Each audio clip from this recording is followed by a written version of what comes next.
सुप्रभातं। नमस्ते छात्राः। सुप्रभातं शिक्षिका। श्वः विरामः अस्ति किल, अतः अहम् अधिकं कार्यं ददामि। किमर्थं विरामः? श्वः अक्षयतृतीया किल, अतः। किमर्थम् आचरामः?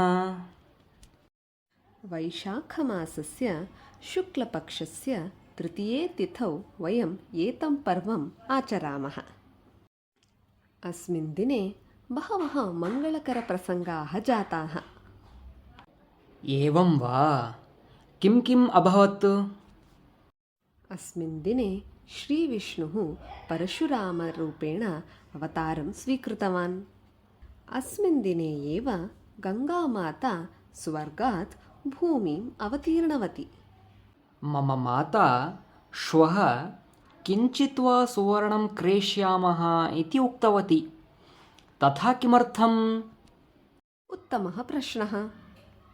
यदा पाण्डवाः वनवासे आसन् तदा दुर्वासामुनिः तस्य शिष्यान् स्वीकृत्य आगतवान्। तदा पाण्डवानां कुटीरे किञ्चिदेव भोजनमासीत्।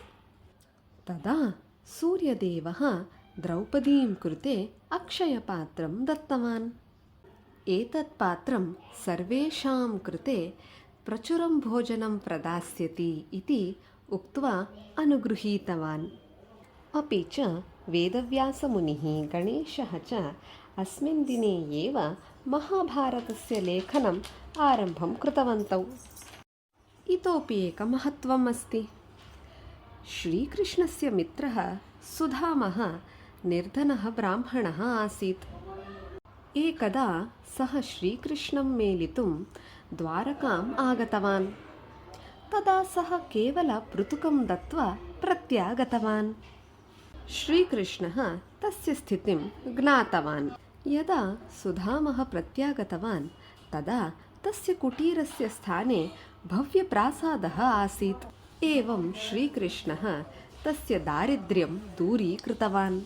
अतः अस्मिन् दिने वयं यत्किमपि स्वीकुर्मः, यत्किमपि कार्यम् आरम्भं कुर्मः, तद् अक्षयं भवति इति प्रतीतिः अस्ति।